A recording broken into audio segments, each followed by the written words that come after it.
Ja, fanta, zdaj smo pri tem, to je ful dobra ideja, da pa nam sam za tvoje dobro, no, sem pa malo razmišljal, da bi naredili to dobrodelno, tudi za otroke, da bi čim več v bistvu spravili v gibanje in tako naprej. Tako da tle imaš strokovnjaka, ki mu kar prepustili zelenemu, pa zberete opremo za začetne. Ja, super. Evo, zdaj smo prišli tle pred loparji. Ti se mene samo nekaj zanima, kako bomo pa mislili to za otroke in si mislili, na kakšen način bomo to zbirali? Rado, vse ti tle od spod piše, tako da vse jasno, ni problema, tako da pri loparjih, Jaren pa zdaj le griš rezervirati, prav? Ti pa kakšna barva mora biti reketa? Lej, Rado, počasi. Barva je v tem momentu najmanj važna. Pri loparju najbolj važne zadeve so se pravi, pravilna velikost ročaja, težina samega loparja in pa strune, ki so pa motor loparja.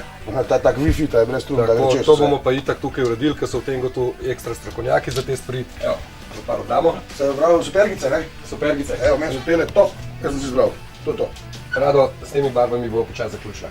Pri supergah so pomembne dve stvari. Prvo je pravilen teniški podplat in pa stabilnost teniškega copata. Lahko imaš bolj stabilnega, lahko pa malo mehkejšega.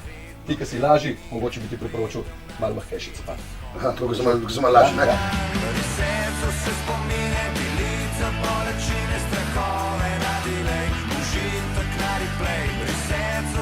Jaz pa malo zamakam, da ga zbiram. Srečno na Challengerju. Stari, mogoče to dobimo žrebo, nikoli se ne ve.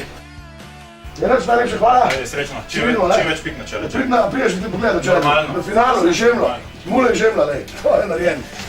Zdaj, ko ima tako opremo, je narejen. Ajde, čau.